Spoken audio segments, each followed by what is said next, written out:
बिहार विधानमंडल का आज से मानसून सत्र शुरुआत हो रहा है और विधायी कार्य निपटाने पर सरकार का सत्ता पक्ष का फोकस रहेगा। सरकार को घेरने की कोशिश भी यहां पर विपक्ष करेगा, जिसकी रणनीति बनाई गई। हालांकि विपक्ष के नेता तेजस्वी यादव के गायब रहने का मुद्दा भी चर्चा में, और इस मुद्दे पर विपक्ष भी घेर सकती है, क्योंकि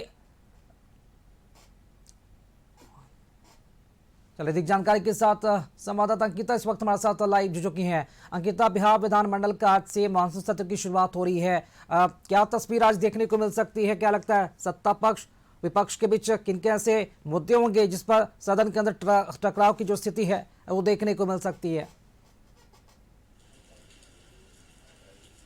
बिल्कुल राकेश, आज से यानी कि 20 जुलाई से 24 जुलाई तक जो है मानसून सत्र चलने वाला है। आज की बात करें तो आज 13 विधेयक जो है उस पर चर्चाएं होंगी, और सबसे बड़ी बात है कि विपक्ष की नेता प्रतिपक्ष जो है वो नहीं है, उनकी गैर मौजूदगी में आज सत्र की शुरुआत होगी, तो चर्चा इस पर भी हो सकती है। साथ ही साथ अब देखिए कि शिक्षकों की ट्रांसफर पोस्टिंग को लेकर के कई सारे ऐसे बातें हैं जिसको निकल करके खास करके वित्त रहित शिक्षक उनकी मांग ज्वलंत है, वो भी मुद्दे हो सकते हैं।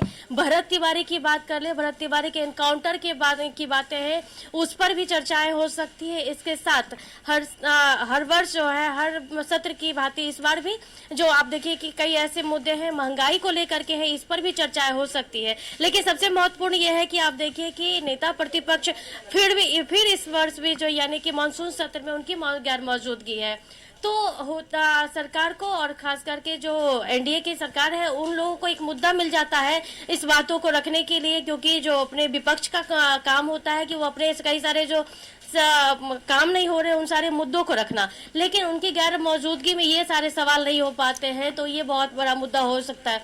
भरत तिवारी के एनकाउंटर की बातें जो है उस पर एक सही जो निष्कर्ष है वो अब तक नहीं निकल कर आया है। ऐसे में सबसे बड़ी बात है कि सत्ताधारी दल के भी नेता यानी कि चिराग पासवान लगातार आप देखिए कि इस पर सवाल भी उठाए हैं, जो सही कार्रवाई होनी चाहिए उस पर मांग कर रहे हैं, तो विपक्ष के साथ साथ सत्ताधारी दल के भी नेता जो है ये मांग कर रहे हैं।